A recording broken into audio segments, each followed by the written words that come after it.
Un vautour a commencé à becqueter la bouche du garçon et cela l'a finalement réveillé de douleur. Dans un réflexe, il a tué le vautour, qui est tombé aussitôt après. Quand il a regardé en bas, il a vu que le vautour était tombé au bord d'une falaise. Il ne pouvait pas remonter, et s'il descendait, il serait condamné à mort. Désespéré, le garçon a appelé son père, mais personne n'a répondu. Sans autre choix, il a commencé à descendre la falaise. Au fur et à mesure qu'il descendait, il ne trouvait plus où poser ses pieds, et ses mains ne s'agrippaient qu'à de petites fissures dans la roche. Le climat préhistorique était imprévisible, et bientôt le ciel s'est rempli d'éclairs et de tonnerres, suivi d'une pluie battante. La pluie a rendu les rochers glissants, et il a perdu l'adhérence avec une main. Usant de toutes ses forces, il a réussi à se rattraper. Quand il a regardé en bas, il a vu que l'eau commençait à s'accumuler à la base de la falaise. Peut-être y avait-il une chance de survie. Le garçon a continué à tenir de toutes ses forces, et quelque temps après, l'eau avait déjà atteint une profondeur considérable. Sans réfléchir à deux fois, il a lâché prise et s'est laissé tomber. Quand il s'est réveillé à nouveau, il était au sol. Il avait survécu, mais la douleur intense dans sa jambe indiquait qu'elle s'était cassée pendant la chute. Il n'était pas capable de marcher. Il s'est traîné jusqu'à une flaque d'eau sale et a bu un peu de cette eau boueuse datant de milliers d'années. Ensuite, il a retiré sa chaussure et a vu que son pied était extrêmement enflé.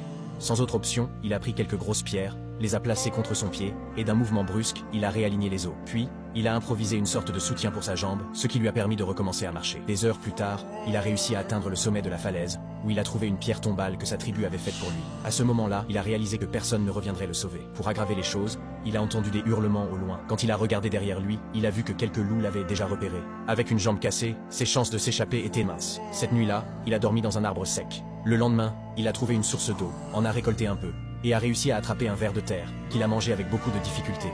Dès qu'il a fini de manger, les loups sont apparus. Avant qu'il ne puisse réagir, la meute a couru dans sa direction. Désespéré, le garçon a couru pour retourner à l'arbre sec. Cependant, avant qu'il ne puisse grimper, un des loups a attrapé sa botte, essayant de le tirer vers le bas. Il a sorti un couteau et a blessé le loup, réussissant enfin à monter dans l'arbre. La meute a passé toute la nuit au pied de l'arbre. Mais le lendemain, elle est partie, ne laissant que le loup blessé.